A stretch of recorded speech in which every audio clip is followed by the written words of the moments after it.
Mamá, ya no vives aquí. Esas fueron las palabras que mi propio hijo me dijo en la puerta de mi casa. La casa donde lo parí. La casa donde dio sus primeros pasos. La casa donde lloré sobre el ataúd de su padre. Firmaste los papeles, ¿no te acuerdas? Sonrió con esa sonrisa que ya no reconozco. A lo mejor ya te está fallando la cabeza. Me quedé paralizada en el umbral.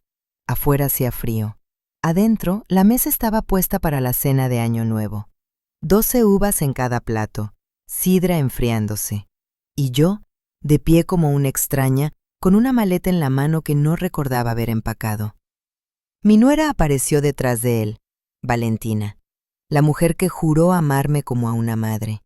Me miró de arriba abajo con esa mirada que te hace sentir como basura. Suegra, no haga esto más difícil. Usted firmó. El abogado tiene los documentos. Esta casa ya no es suya. Pero lo que ellos no sabían, lo que jamás se imaginaron, es que yo había firmado algo mucho más poderoso años atrás. Algo que convertiría su codicia en su propia tumba financiera. Soy Carmen Soledad Vega, 68 años, viuda, y esta es la historia de cómo mi propio hijo intentó robarme todo en la última noche del año y cómo las 12 campanadas trajeron la justicia que él nunca esperó. Me llamo Carmen. Toda mi vida fui maestra de primaria en la escuela Benito Juárez en las orillas de Guadalajara. 42 años parándome frente a un pizarrón. 42 años enseñando a leer a niños que llegaban sin desayunar. 42 años ganando un sueldo que apenas alcanzaba, pero que estiré como chicle para darle todo a mi único hijo, Rodrigo. Ese nombre lo elegí yo. Significa el que gobierna con gloria. ¡Qué ironía! El único reino que gobierna ahora es el de la ingratitud. Mi esposo Aurelio murió hace 8 años, cáncer de páncreas. Se lo llevó en 4 meses. Un día estábamos bailando en nuestra cocina, riéndonos de que ya estábamos viejos, pero seguíamos enamorados. Al mes siguiente, lo estaba vistiendo para meterlo en una caja de madera. Aurelio era albañil, constructor. Con sus propias manos levantó esta casa, ladrillo por ladrillo. Yo lo veía llegar en las noches con las manos destrozadas, llenas de callos y cortadas, oliendo a cemento y a sudor honesto. Esta casa no es solo paredes, es el sudor de mi esposo. Es mi salario de maestra guardado peso por peso. Es la herencia de 50 años de sacrificio. Y mi hijo quería quitármela con un papel firmado. Pero déjenme contarles cómo llegamos hasta aquí, porque las traiciones no nacen de la noche a la mañana. Se cultivan, se riegan con indulgencia ciega, y yo, tonta de mí, fui la jardinera de mi propia desgracia. Rodrigo siempre fue un niño difícil, no malo, pero sí débil, de esos que necesitan que alguien más tome las decisiones por ellos. Cuando tenía 15 años reprobó matemáticas. En lugar de dejarlo repetir el año, fui a rogarle al director. Le prometí que yo misma le daría clases extras. El director cedió. Rodrigo pasó. Cuando tenía 22, chocó el coche que le regalamos para su cumpleaños. Manejaba borracho. En lugar de dejarlo enfrentar las consecuencias, Aurelio pagó los daños y yo le mentí al seguro. Cuando tenía 28, lo corrieron de su primer trabajo por llegar tarde constantemente. En lugar de dejarlo tocar fondo, le conseguí un puesto en la escuela donde yo trabajaba, conserje. Al menos tendría un ingreso. Cada vez que la vida quiso enseñarle una lección, yo me interpuse. Pensé que lo protegía. En realidad, estaba criando a un hombre incapaz de sostenerse solo. Y entonces llegó Valentina. La conoció en una fiesta. Ella tenía 25 años, uñas largas pintadas de rojo, cabello teñido de rubio y una risa que sonaba como cristales rompiéndose. Desde el primer día que la trajo a casa, algo en mi estómago se retorció. Suegrita, qué casa tan acogedora. Miró alrededor con los ojos entrecerrados como tasando cada mueble. Tiene potencial. Con una buena remodelación quedaría preciosa. No dije nada. Aurelio me apretó la mano por debajo de la mesa. Él también lo sintió. Se casaron 6 meses después. Una boda que yo pagué completa. El vestido de Valentina costó más que mi sueldo de 3 meses, pero lo hice feliz. Vi a mi hijo sonreír en el altar y pensé que todo había valido la pena. Me equivoqué. Después de la boda, Valentina comenzó a cambiar, o mejor dicho, comenzó a mostrar quién realmente era. Suegra, este sofá está muy viejo, deberíamos tirarlo. Suegra, ¿por qué no vende esta casa y compra un departamento pequeño? Usted sola no necesita tanto espacio. Suegra, mi mamá dice que las casas en esta zona están muy cotizadas. Podríamos venderla y repartir el dinero. Repartir. Como si ella hubiera puesto un solo ladrillo, como si su sudor estuviera mezclado en el cemento. Aurelio la puso en su lugar una sola vez. Esta casa no se vende, ni ahora ni nunca. Carmen y yo la construimos para morir aquí, y cuando muramos, será de Rodrigo. Pero mientras vivamos, es nuestra. Valentina no volvió a mencionar la casa mientras Aurelio vivió, pero yo veía cómo sus ojos brillaban cada vez que miraba las paredes. No veía un hogar, veía billetes. Aurelio murió un martes de marzo, llovía. El olor a tierra mojada entraba por la ventana del hospital. Lo tenía tomado de la mano cuando dio su último suspiro. Un sonido suave, casi como un suspiro de alivio. Me incliné sobre él, le besé la frente fría y le prometí algo. Voy a cuidar la casa, mi amor. Nadie me va a sacar de aquí. El funeral fue pequeño. Solo los vecinos, algunas exalumnas mías que ya eran madres y la familia. Rodrigo lloró. Valentina revisaba su teléfono. Esa noche, cuando todos se fueron, me senté en el sillón de Aurelio. El sillón de cuero café que olía a él, a tabaco y a loción Old Spice. Cerré los ojos y pude sentirlo a mi lado. Y entonces escuché algo que me heló la sangre. Valentina y Rodrigo estaban en la cocina. Pensaban que yo estaba dormida. Ya se murió el viejo. La voz de Valentina, susurrando pero clara. Ahora solo falta la vieja y la casa es nuestra. Rodrigo no dijo nada. Amor, tenemos que convencerla de que nos dé la casa ahora. Está grande, no puede cuidarla sola. Decimos que nos preocupa su salud y que es mejor que se mude a un asilo o a un departamento chiquito. Rodrigo seguía sin hablar. ¿Me estás escuchando? Tu mamá tiene 60 años. Puede vivir otros 20 o 30. ¿Vamos a esperar todo ese tiempo para heredar? No seas tonto. Abrí los ojos en la oscuridad de la sala. El corazón me latía tan fuerte que pensé que lo escucharían. Quería levantarme, entrar a la cocina, gritarles que los había escuchado todo, pero no lo hice. En lugar de eso, me quedé quieta, respirando despacio, pensando. Si mi hijo no me defendió en ese momento, si se quedó callado mientras su esposa planeaba cómo deshacerse de mí para quedarse con mi casa, entonces yo no podía confiar en él. Ya no. A la semana siguiente, sin decirle a nadie, fui al banco. ¿Conocen ustedes algo que se llama hipoteca inversa? Es un producto financiero para personas mayores de 65 años. Funciona así. El banco te da dinero cada mes a cambio de que, cuando mueras, la casa pase a ser del banco, no de tus hijos, no de nadie, del banco. Pero hay una cláusula especial.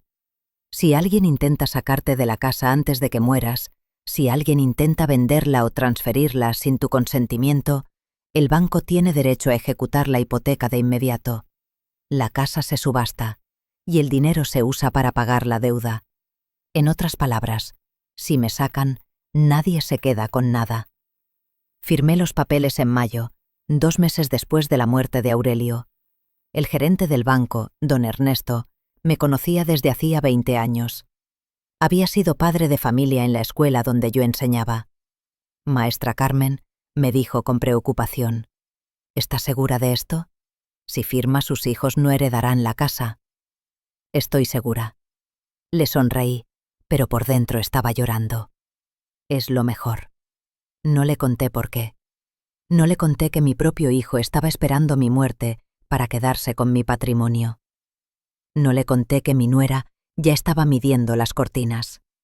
Solo firmé. Y guardé los documentos en una caja de seguridad en el mismo banco, una caja a la que solo yo tenía acceso. Los años pasaron. Valentina y Rodrigo venían cada vez menos. Solo aparecían cuando necesitaban dinero. que si el coche se descompuso, que si hay que pagar la escuela del niño que nunca tuvieron, que si Valentina quiere un bolso nuevo. Yo les daba, siempre les daba, no porque los perdonara, sino porque quería ver hasta dónde llegaba su codicia. Y llegó muy lejos. Fue en noviembre, hace 2 meses. Rodrigo vino a verme solo, sin Valentina. Eso ya era raro. Mamá, traía un folder manila en las manos. Necesito que firmes unos papeles del seguro de gastos médicos. Es para actualizarlo. Ahora que estás más grande es importante tener todo en orden. Me lo dijo con una sonrisa. Esa sonrisa que yo le enseñé cuando era niño. La sonrisa que ponía cuando quería un juguete nuevo. Tomé los papeles. Los miré. Letra pequeña. Muchas páginas. ¿Qué es esto exactamente?, pregunté. Es del seguro, mamá, para que si te enfermas yo pueda tomar decisiones médicas por ti. Ya sabes, por si no puedes hablar o algo así. Leí la primera página. Decía algo sobre poder notarial amplio y representación legal. Mi corazón se aceleró, pero mantuve el rostro tranquilo. Hijo, tengo que leerlo con calma. Déjamelo y mañana lo firmo. La cara de Rodrigo cambió. Por un segundo, vi algo oscuro en sus ojos. Algo que me recordó a Valentina. Mamá, es urgente. El agente del seguro necesita los papeles hoy. Si no firmas ahora, perdemos la cobertura. Mentira. Lo supe de inmediato. Ningún seguro funciona así. Pero fingí. Está bien, hijo. Pásame una pluma. Firmé, pero no donde él me indicó. Firmé en una hoja en blanco que estaba al final del folder. Una hoja que no tenía nada que ver con el documento. Rodrigo no se dio cuenta. Estaba demasiado ansioso, demasiado emocionado por lo que creía que acababa de lograr. Gracias, mamá. Me abrazó. Un abrazo falso, frío. Esto es por tu bien. Se fue. Esa misma tarde llamé a mi abogado, el licenciado Quirós, un hombre honesto que había ayudado a Aurelio con los papeles de la casa hace décadas. Le conté todo. Me confirmó lo que sospechaba. Rodrigo había intentado hacerme firmar un poder notarial que le daría control total sobre mis bienes, incluyendo la casa. Pero como firmé en la hoja equivocada, el documento era inválido. Rodrigo no lo sabía. Pensaba que tenía todo el poder, y yo lo dejé creer. 31 de diciembre, 6 de la tarde. Estaba en la cocina preparando la cena. El olor del pavo en el horno llenaba toda la casa. El mismo olor que llenaba esta cocina cuando Aurelio vivía, cuando éramos una familia de verdad. Puse la mesa para 3. Rodrigo me había dicho que vendría con Valentina a cenar. Para empezar el año juntos, me dijo por teléfono. Su voz sonaba extraña, demasiado alegre, demasiado dulce. Debí sospechar. A las 8 de la noche sonó el timbre.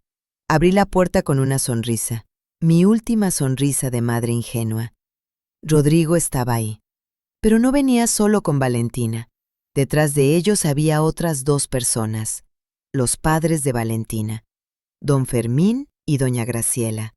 Gente que había visto solo en la boda y en un par de navidades. Y detrás de ellos, un hombre de traje con un portafolio. ¿Qué es esto?, pregunté. Rodrigo entró sin que lo invitara. Los demás lo siguieron. Valentina caminó directo a la sala, mirando todo como si ya fuera suyo. Mamá, siéntate. Rodrigo me tomó del brazo.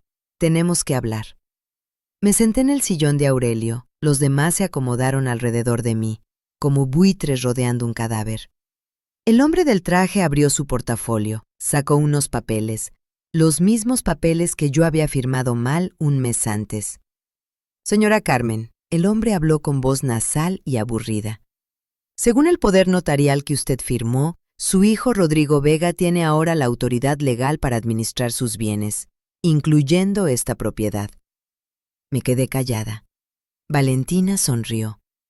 Suegra, no se preocupe, es por su bien. Usted ya está grande, no puede cuidar sola una casa tan grande. Hemos encontrado un bonito asilo en las afueras, muy económico. Ahí va a estar bien atendida. Asilo. La palabra me golpeó como una bofetada. El mismo plan que escuché hace 8 años en mi propia cocina. Finalmente lo estaban ejecutando. Don Fermín, el padre de Valentina, intervino con voz grave. Es lo mejor para todos, señora. Mi hija y su esposo necesitan espacio para formar su familia, y usted necesita cuidados profesionales. ¿Cuidados profesionales?, repetí. Mi voz sonó extrañamente calmada. ¿Y quién decidió eso? Rodrigo se arrodilló frente a mí. Intentó tomar mis manos, yo las retiré. Mamá, no lo hagas más difícil. Ya empaqué tus cosas. La maleta está en el coche. El asilo te espera mañana a primera hora. ¿Empacaste mis cosas? Sin preguntarme, sin mi permiso, como si yo fuera un mueble viejo que estorba. Miré alrededor. Vi las paredes que Aurelio levantó. Vi la foto de nuestra boda sobre la chimenea. Vi el reloj de péndulo que mi padre me regaló hace 40 años. Y entonces hice algo que ninguno esperaba. Me reí. Una risa profunda, ronca, que salió desde el fondo de mi estómago. Una risa que los hizo a todos retroceder un paso. ¿De qué se ríe?, preguntó Valentina. Su sonrisa de victoria empezó a desvanecerse. Me puse de pie. Caminé hasta la ventana. Afuera, los vecinos estaban poniendo sus cohetes para las 12 campanadas. El cielo estaba oscuro, pero pronto se llenaría de luces. ¿Me río?, dije sin voltear a verlos, porque piensan que son muy inteligentes, pero no saben nada. ¿De qué habla? El hombre del traje frunció el ceño. Me di la vuelta. Los miré uno por uno. Rodrigo, Valentina, sus padres, el abogado corrupto. Ese poder notarial que creen que firmé es inválido. El silencio cayó como una losa. ¿Qué? Rodrigo palideció. Firmé en la hoja equivocada, hijo. A propósito.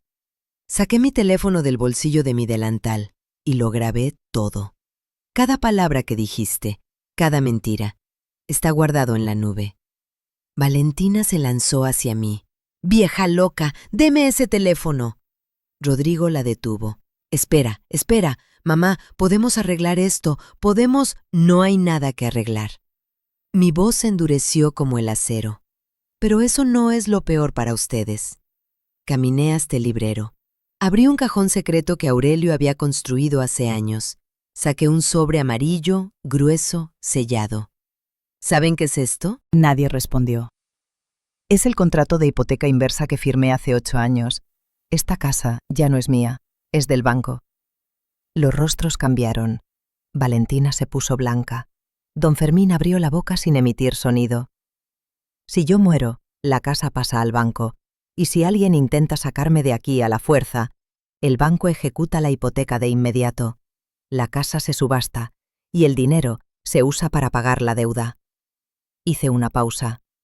Dejé que las palabras penetraran en sus cerebros codiciosos.